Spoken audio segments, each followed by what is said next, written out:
You're listening to the Daily Mishnah Podcast with Benedict.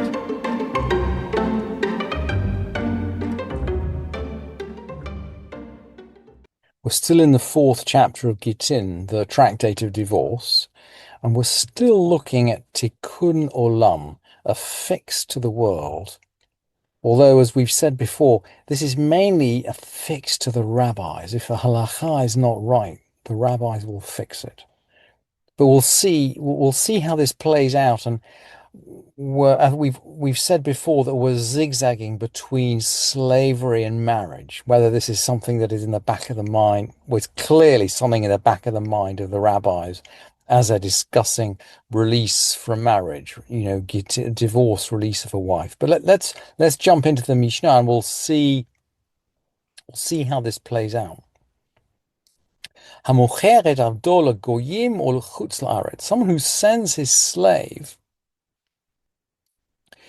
to Gentiles or to abroad. In other words, he sells him essentially outside the Jewish domain, either because a Gentile buys him or because he's being transported out of the land of Israel. Yatsav en chorin. He goes free.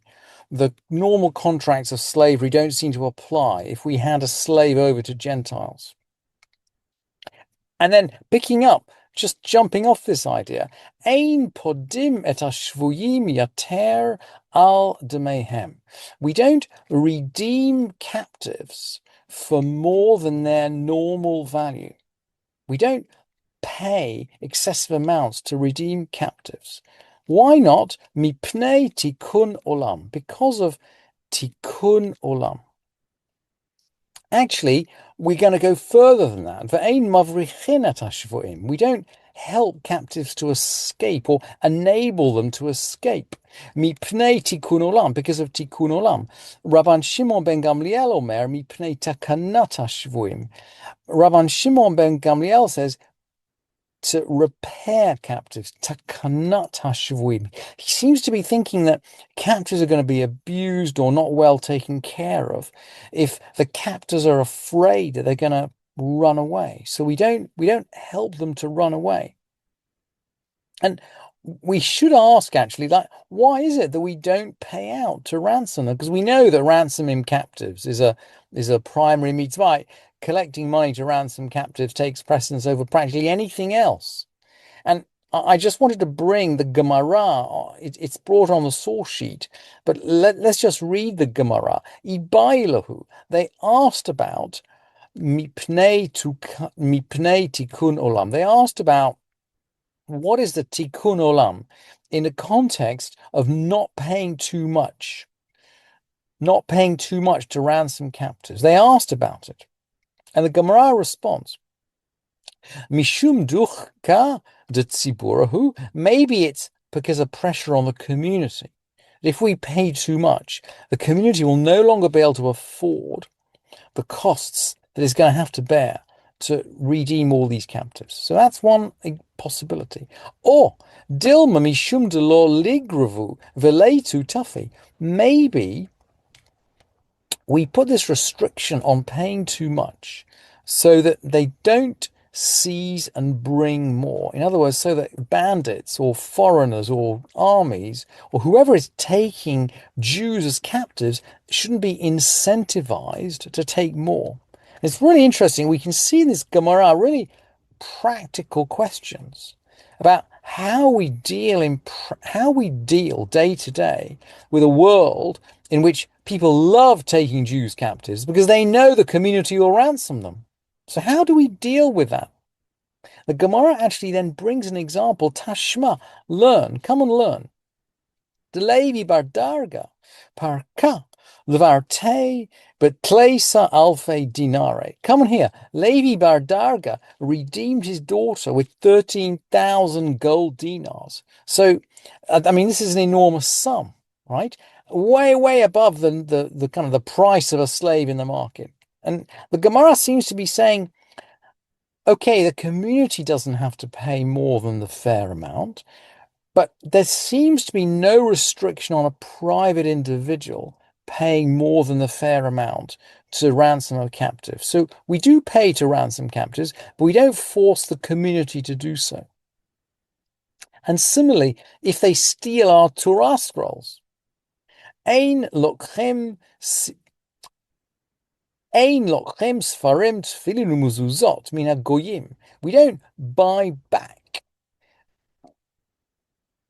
Sifrei Torah or tefillin or mezuzot min hagoyim from Gentiles yater al dmehem, more than their worth, mipnei tikkun olam, because of tikkun olam. And here clearly we don't want to incentivize these robbers, if you like, in the other communities. We get a sense, by the way, as the social conditions at the time of the Mishnah, we don't want to incentivize people to steal tefillin and mezuzot and Torah scrolls. So we don't pay too much for them when we buy them back. Clearly, by the way, we are going to buy them back. So there's an assumption we're going to buy them back, but there's a limit. There's a limit on how much we pay. We got time. Let's look at just one other example of tikkun olam. Well, this is more related to Gittin now, so we're going to circle back into divorce. Mishum shemra, someone who divorces his wife because of ill repute. And we're talking here about ill repute, about adultery. And the basic halacha is lo yachzir. He can't remarry her. In other words, he divorces her on the basis he's really divorced her. And this seems to be just so that the get is known to be entirely valid, that he can't say, oh, well, maybe the accusations are disproved later. He can't say, oh, gosh, the get is invalid because it was made on a false assumption. I want to bring her back, because, of course, she might have she might have remarried by that point. A get has to be final.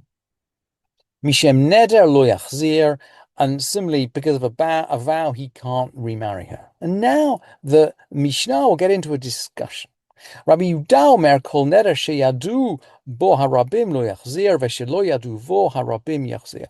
Rabbi Yehuda says, we're only talking about vows which the public knows about. Then he can't remarry her. But for vows which the public don't know about, he can remarry her. So Rabbi Yehuda is going to lighten up. Rabbi Meir omer, kol neder shu tzarich chakirat chacham lo yachzir, v'she'eino tzarich chakirat chacham yachzir. Rabbi Meir will lighten up in a different way. He says, look, for a vow that requires a sage to investigate in order to release it, he can't remarry her. But for one which does not require the investigation of a sage, he may remarry her. Amar Rabbi Elazar lo asru ze ela mipnei ze. Rabbi Elazar said they only forbid this one because of that one. Amar Rabbi Yossi, but Rabbi Yehuda. Rabbi Yossi, in the name of Rabbi Yehuda, said, and now we're going to get to the key point. So Rabbi Yossi, in the name of Rabbi Yehuda, or son of Rabbi Yehuda, Maseh bet Sidon. It happened in Sidon. This is in Lebanon, by the way. Again, we get a sense of the boundaries of the land of Israel. Maseh bet Sidon be'echad she'amar lishto kunam she'eni megaresh. Rabbi Yossi, son of Rabbi Yehuda, said it happened in Sidon of a man who took an oath. He took an oath and he said to his wife, Kunam, if I don't divorce you. He swore to divorce her. Vehitiru lo chachamim shiachzirena. But he swore that he would divorce her.